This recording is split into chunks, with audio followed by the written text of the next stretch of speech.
நீங்க ஏதாவது புதுசா ஒரு வீடு கட்டினீங்க வச்சீங்க, அந்த மாதந்தோறும் 100 ரூபா 1000 ரூபா வாங்குற அந்த உரிமை தொகையை ரத்து பண்ணிடுவாங்க.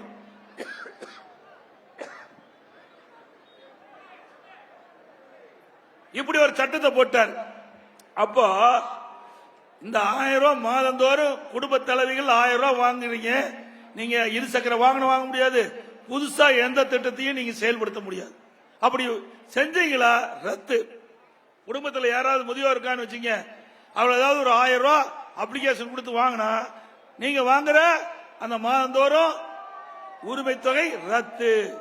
இப்படி ஏமாற்று வேலை செய்கின்ற கட்சி திமுக கட்சி, திமுக அரசாங்கம். அது மட்டும் இல்ல, இந்த பேருந்தெல்லாம் நாங்க எங்களுடைய ஆட்சியில் தான் இன்றைக்கு இலவசமா ஏறாங்கிறாங்க. சொன்னது என்ன? தமிழ்நாட்டுக்கின்ற அனைத்து நகர பேருந்துகளிலும் ஆட்சிக்கு வந்தா கட்டணம் இல்லாம பயணம் செய்யலாம் சொன்னீங்க. இப்ப என்ன பண்ணிட்டாங்க? முன்னாடியும் பின்னாடியும் பெயிண்ட் அடிச்சு விட்டான். முன்னாடியும் பஸ்ஸுக்கு முன்னாடியும் பின்னாடியும் ஒரு பிங்க் கலர் பெயிண்ட். அந்த பஸ்ல ஏறினா தான் நீங்க இலவசமா பயணம் செய்யலாம். மற்ற பேருந்துல ஏறினா பணம் கட்ட வேணும். ஆட்சிக்கு வருவதற்கு முன்பு தேர்தல் நேரத்தில் கொடுக்கப்பட்ட வாக்குறுதி, தமிழ்நாட்டுக்கு அனைத்து நகர பேருந்துகளிலும் பெண்கள் பயணம் செஞ்சால் இலவசமா பயணம் செய்யலாம் என்று வாக்குறுதி. ஆனா இப்போ மாற்றி பேசுறாங்க. இதுதான் திமுக வாக்குறுதி என்பதை நீங்க எண்ணி பார்க்க வேண்டும். ஆட்சிக்கு வரும் போது ஒரு நிலைப்பாடு, ஆட்சிக்கு வந்த பிறகு ஒரு நிலைப்பாடு. இரட்டை வேடம் போடுகிற கட்சி திமுக கட்சி.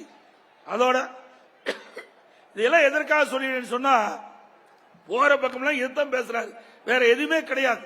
ஊருக்கு ஒரு பாலம் கட்டி கொடுத்தியா, ஒரு தண்ணி கொண்டு வந்தியா, ஒரு பள்ளிக்கூடம் கட்டி கொடுத்தியா, ஒரு காலேஜ் கட்டி கொடுத்தியா, இல்ல ஒரு ஃபேக்டரி கட்டி கொடுத்து இளைஞருக்கு வேலை வாய்ப்பு கொடுத்தியா? ஒன்னும் கிடையாது. சுத்தம். செஞ்சதெல்லாம் நாம, செஞ்சதெல்லாம் அதிமுக. இன்றைக்கு ஏழை எளிய விவசாய குடும்பத்தில் இருந்த மாணவ மாணவி பள்ளியில படிக்கிறாங்களா, பள்ளிக்கூடத்தை கட்டி கொடுத்திருக்கிறோம். உயர்கல்வி படிக்க வேணும்னா கல்லூரி கட்டி கொடுத்திருக்கிறோம்.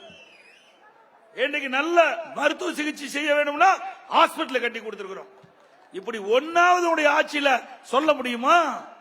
இந்த அரியலூர் மாவட்டம் சின்ன மாவட்டம்.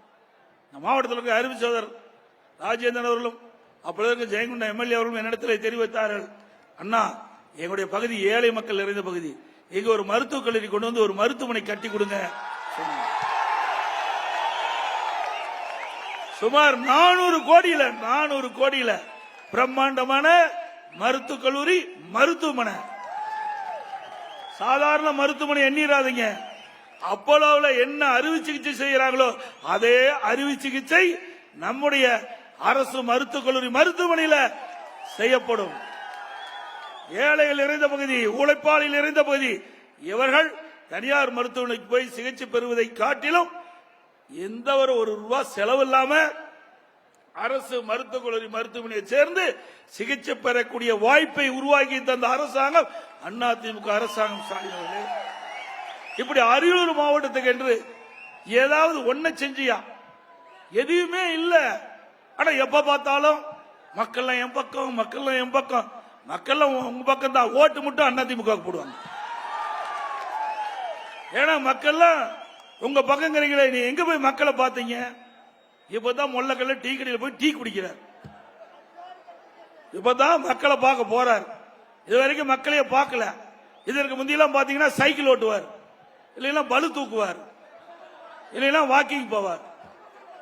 இதுதான் இந்த 3 ஆண்டு காலம் செய்த சாதனை திரு ஸ்டாலின்.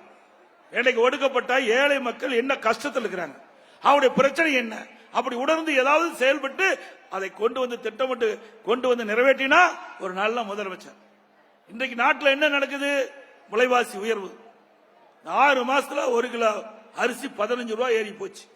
நான் வரும்போது சொன்னாங்க பொன்னி அரிசி 18 ரூபாய் ஏறி போச்சுனா, இந்த ஒரு வாரத்தில் 3 ரூபாய் ஏறி போச்சு.